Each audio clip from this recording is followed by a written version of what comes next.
So last Saturday, my group of friends invited me over for what I thought was going to be a normal board game night. You know, Settlers of Catan, pizza, and the occasional argument about whether or not weed is more valuable than cheap.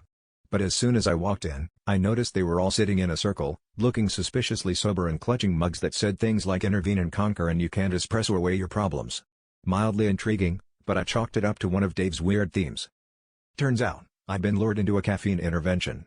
Apparently, my tendency to show up at brunch with 2 iced coffees and a Red Bull had become a concern. They even made a slideshow called "Been There, Done That," complete with graphs charting my caffeine intake alongside my increasingly jittery text messages. It was all very touching, but before anyone could get to the part where they read their heartfelt letters, Sarah started complaining that interventions are always so emotionally draining and maybe she needed a support group for that. What happened next was nothing short of chaos. Within minutes, everyone started sharing their own intervention fatigue stories.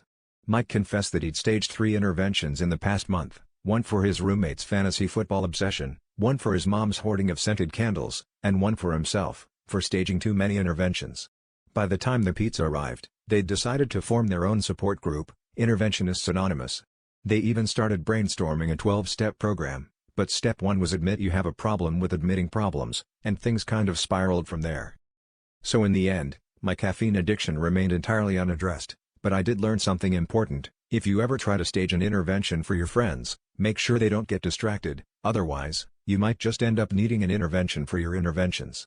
And honestly, at this point, the only thing more addictive than coffee in our group is a good, old-fashioned intervention, so I guess you could say we're all just a little too fond of grounds for concern.